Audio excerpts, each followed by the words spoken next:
In about 2.5 years in office, the governor of Anambra State, Chief William Obiano, has distinguished himself as a visionary, pragmatic, and charismatic leader, a leader who is championing the reinvention of Anambra State. Since assuming office in 2014, Governor Obiano has bagged numerous awards for his phenomenal transformation of the state. He was awarded the most primary education-friendly governor of the year, the pillar of education development in Nigeria, senior advocate of teachers in Nigeria, the Sun newspaper's governor of the year 2015, and Zik Prize Award for Good Governance 2015, and in fact a host of others. You may wish to know, how is Obiano changing the fortunes of the state?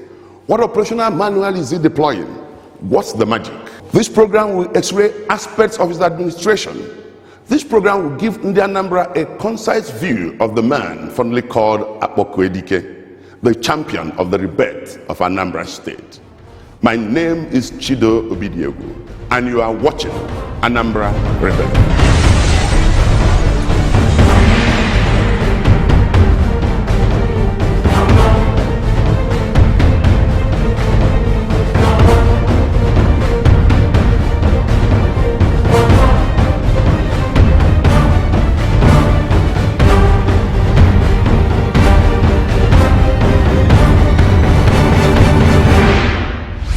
As they say, if you fail to plan, you plan to fail. Come with me. Let's go for an in-depth look at Governor Willie Obiano's economic blueprint. When he assumed office, Obiano marshaled out a robust master plan as encapsulated in his revolutionary 4 pillars and economic enablers. Our reporter files in this report. Drawing from his vast experience as an investment banker, Governor Willie Obiano's economic blueprint is encapsulated into what is referred to as his 4 pillars of development. These are agriculture in its mechanized form, industrialization, trade and commerce, and oil and gas. In these sectors, Anambra, with its vast human and natural resources, has its comparative advantage, and when properly harnessed, would lead to Anambra State being economically viable for Anambra and investors alike. What has been driving my team and I, basically, are the vision and mission statements that I crafted when I assumed office, and of course, the blueprint that came from my 12 enablers and the 4 pillars. My vision for Anambra State is for Anambra State to be the first choice investment destination and a hub for economic and commercial activities. And the mission, why we wake up every day and go to work, is to attract investors, local and foreign, to invest in Anambra State, to be able to create wealth, creating opportunities in the state. However, Governor Willie Obiano understood that in actualizing his vision for an economically viable state, the key economic enablers would have to be established and strengthened.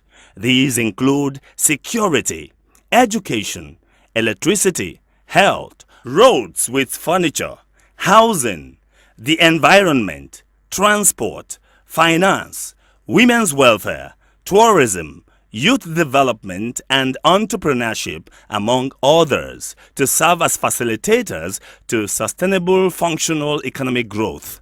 I call them enablers because they are not an end in themselves, they are only a means to an end. The enablers on their own will not help us to grow our GDP fastest. And for us to be able to do that, I crafted the 4 pillars. However, having an economic plan is one thing. Funding and actualizing it is another. Governor Willie Obiano again demonstrated remarkable foresight when he anticipated the crash in oil price and the attendant hardship faced by many states in the Federation. There is a saying that if you don't plan, then you plan to fail. And if you plan, you are planning to succeed. Though all plans don't work out 100% as you intended. And I think this is the secret of His Excellency's achievements and successes he has recorded. He came into office with a clear plan, which was captured in the blueprint for governance for Anambra. That blueprint has two components: the enablers and the pillars. And we then translated it into Anambra State economic equation. The enablers plus the pillars equals certain outcomes: jobs, growth in Nigeria, and so on and so forth. Governor Obiano started by carrying out extensive reforms of the state civil service and financial institutions using international best practices, with his robust economic blueprint as his guide to an economically viable state. The pace-setting government of Chief Willie Obiano scored top marks in the annals of good governance as the state emerged tops in transparency rating. Being recognized by the Federal Accounts Subcommittee on International Public Sector Accounting System, IPSAS implementation, Anambra State was ranked highest in the Southeast, the zone which also came first in the overall rating among the states of the Federation. With an impressive score of 80%, the fiscal merits of the Obiano administration's commitment came to the fore. He started to think about his budget even while he was campaigning. His manifesto is the nucleus of the plan he has for Anambra State.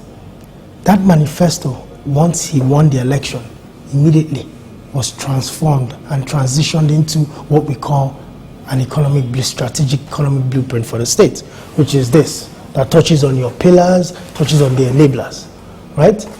But this, it's a plan. It's a plan that you've sold to India Anambra, that this is where I want to take the Anambra economy.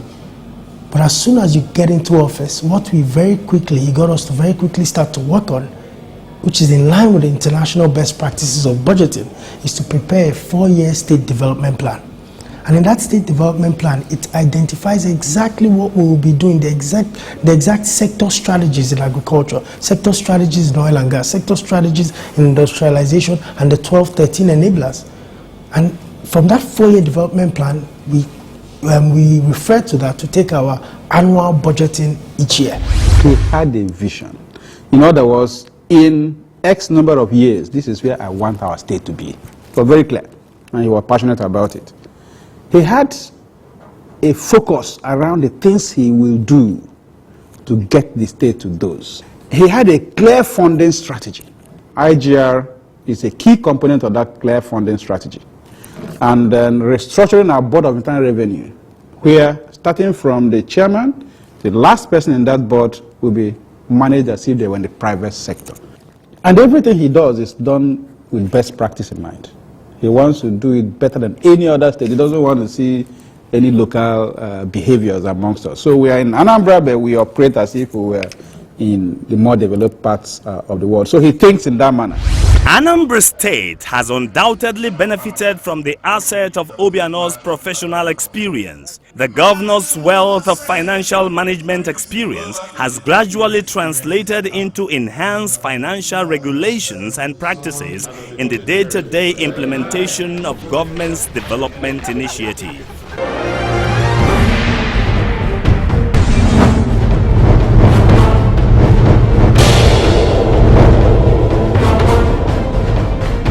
In the Anambra, you must agree with me that in building the state, all hands need to be on deck. It is our collective responsibility to key into Governor Obiano's vision and mission for all of us to enjoy the benefits of democracy. One issue which was dominant in Governor Obiano's mind was the nagging criminality and insecurity endemic in the state. He seized the bull both by the tail and the horns. He took a hard stance on the epidemic, and today, as the saying goes, the rest is history. Our report. Governor Willie Obiano understands fully that to achieve his mission to take Anambra to greater heights, the security of lives and property of the people needs to be doubly assured. To achieve this, Governor Obiano tackled security head-on, adopting a new security strategy. Willie Obiano convened his first state security summit only 2 days in office. This brought to bear the challenges of security in Anambra and he presented his new architecture and expressed his firm commitment towards a safe Anambra. He created an efficient and well-motivated task force known as Operation Pochapo, made up of a crack team of combat-ready officers drawn from the police, the army, the navy, and the NDLEA, and invested it with the mandate to cleanse Anambra State of all vestiges of crime and criminality. Security is number one on the enabler list, because without security, you cannot do anything. Nothing will work. You are dead on arrival without security. So I gave that a lot of push, and of course, decisively let the criminals, kidnappers, armed robbers know that there's a new sheriff in town. And we cut off their command and control centers, their supply lines, and of course motivated the police and the joint military police patrols, and put sandbags in specific locations, and supported them morally to ensure that that happens. And the rest is history. Today, Anambra is the safest state in Nigeria. He also reorganized, reinvigorated, and re-equipped the vigilante groups in the state to provide the missing link between the police and the communities. One fundamental step he took, which maybe only the traditional rulers may recognize, is the fact that he spearheaded the amendment of the vigilante law, the state vigilante law, which hitherto was a bit confused. And that law also has created a state vigilante committee, which again hadn't existed before then. And the vigilante committee is a statewide basis, but is operating at the local level. So each community has its own vigilante committee, of which the traditional ruler is the chairman. Okay. And it's part and parcel of the overall security arrangement in the state, which has been applauded all over the country as the best in the country. I think these are credit to him. The result was instantaneous. With the new sheriff in town, Anambra has now become Nigeria's safest state. It has become the postcard for safety and security. Stories of kidnapping now belong to distant lands, and the once notorious Upper Iweka that used to be a den of robbers has become a garden of peace. To discourage the criminal elements in the state, Governor Obiano invoked the necessary laws to impound and destroy buildings that are associated with kidnapping. Upon his directive, bulldozers move in and pull these buildings to the ground. To secure Anambra from the incidents of robbers who use the waterways to launch attack from the neighboring states, the Obiano administration donated a gunboat to the Nigerian naval outpost in Onitsha. To the Nigerian police, he handed out 25 ultra-modern smart cars with command and control centers, special kits, speed guns, and alcohol-detecting devices to sustain the all-out war against criminals. The patrol cars can be seen parked in strategic locations throughout the state, day and night. This is in addition to periodically deploying a helicopter from the Nigeria Police for the area surveillance of the state. What the helicopter can see, 10 patrol vehicles on the ground cannot see. So that on a daily basis, we carry out aerial patrols, go overhead the major towns and the suburbs of the towns, and see what the activities going on around. And with a very good air-to-ground communication link, we're able to see from 500, 1,000 feet above ground and communicate with the men on the ground. And the communication center tell them what's going on. Today, Anambra State is not only adjudged to be the safest state in Nigeria, but Obiano's security manual has become the most sought-after document by other states in Nigeria. To reinforce security in the state, Governor Obiano convened a regional security summit involving the 5 states in the southeast and Delta State. All the governors were present, including top national security operatives, to dialogue on ways to stem the tide of regional criminality, as miscreants and criminals had fled Anambra to seek refuge in the neighboring states.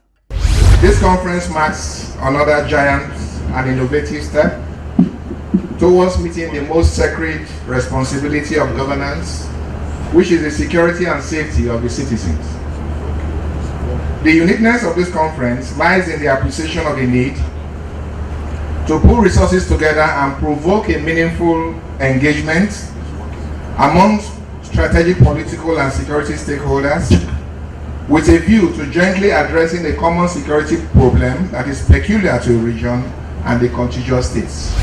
As a result of ridding the state of criminality, Willie Obiano has recreated social life in Anambra as the residents are fast adjusting to a nearly 24-hour lifestyle with fancy bars, fast food restaurants, and a fast-evolving youth culture. New and magnificent hotels with modern leisure and business facilities are springing up in every corner of the state, providing the much-needed accommodation to cater for the rapid influx of people, those coming for business and commercial activities, but more especially during the festive seasons.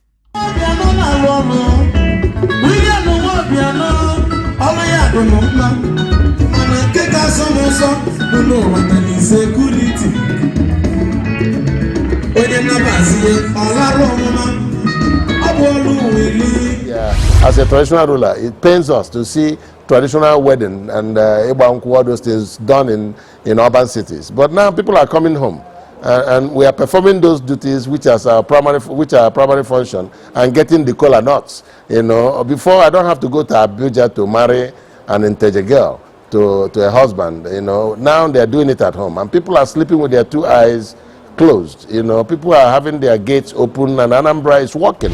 One thing is for sure, Governor Willie Obiano has created a new social order for Ndi Anambra. The success recorded in the area of security is evident in the increased tempo of economic and social activities in the state. And now, Ndi Anambra and visitors alike move around the state without the fear of molestation or hindrance, conducting their businesses. This is a promise fulfilled.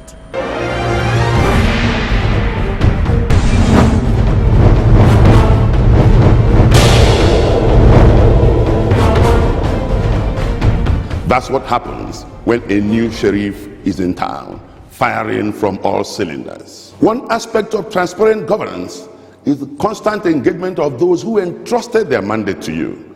Governor Obiano understands this as he runs an all-inclusive government. We are going on a short break. When we come back, we will show you how. Please, don't go away.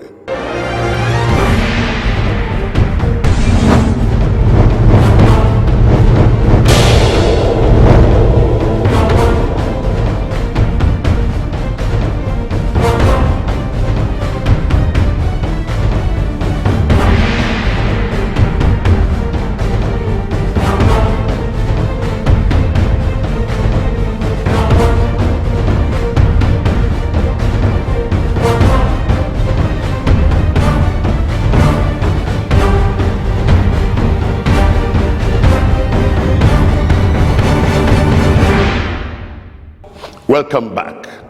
To keep stakeholders informed on government activities, Governor Obiano periodically meets and consults with Ndi Anambra to cross-pollinate ideas and adjust the sails of his policies and programs to suit his people.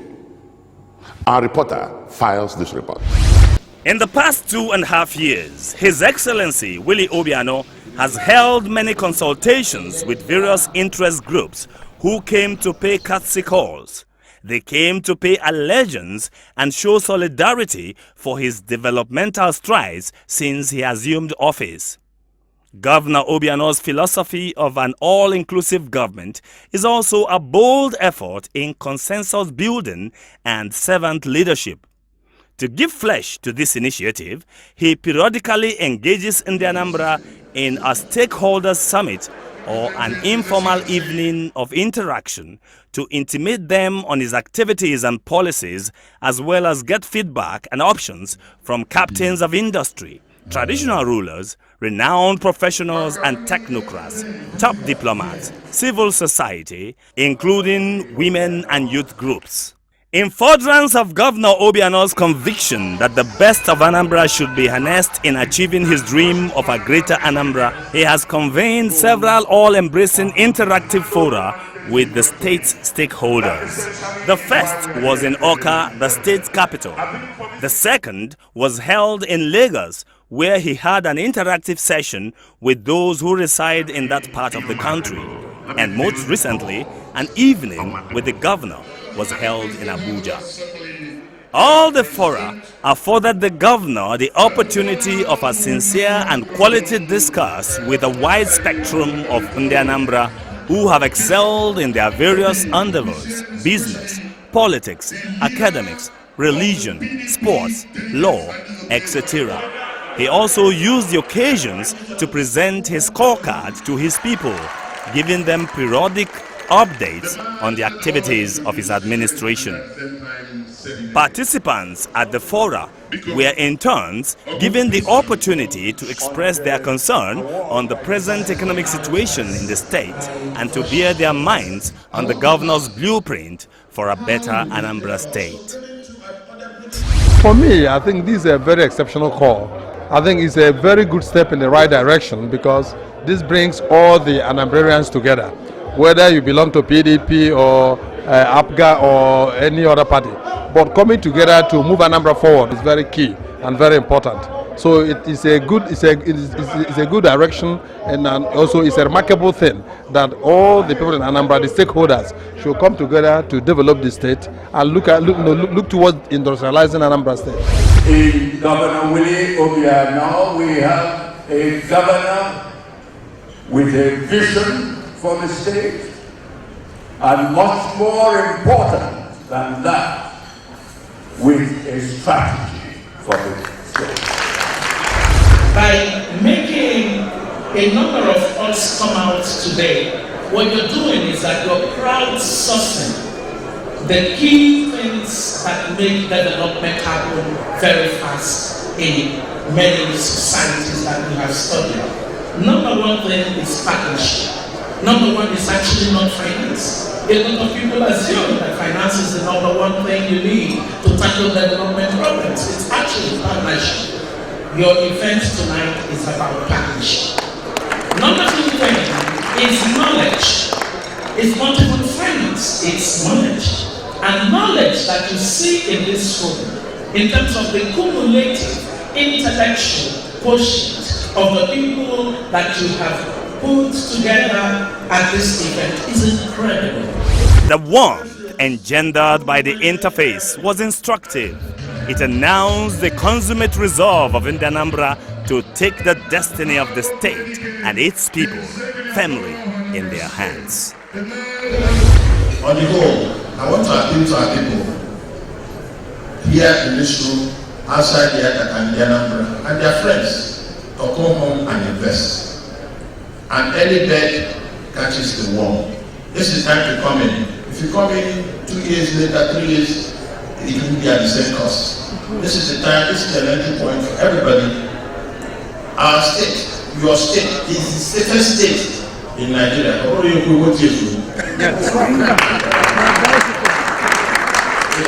And we're still investing to make sure that security is permanent.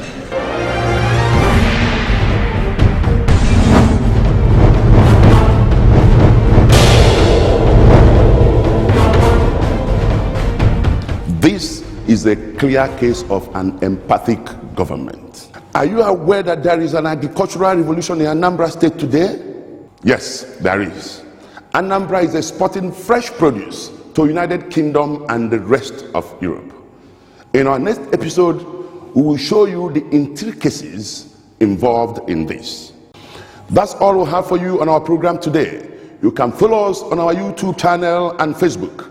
For comments and observations, send text to the number on your screen. Have a blessed week as we look forward to having you on our next episode where we will share with you how Willie is working. These are facts, and facts are sacred. My name is Chido, and you have been watching Anambra ReBirth.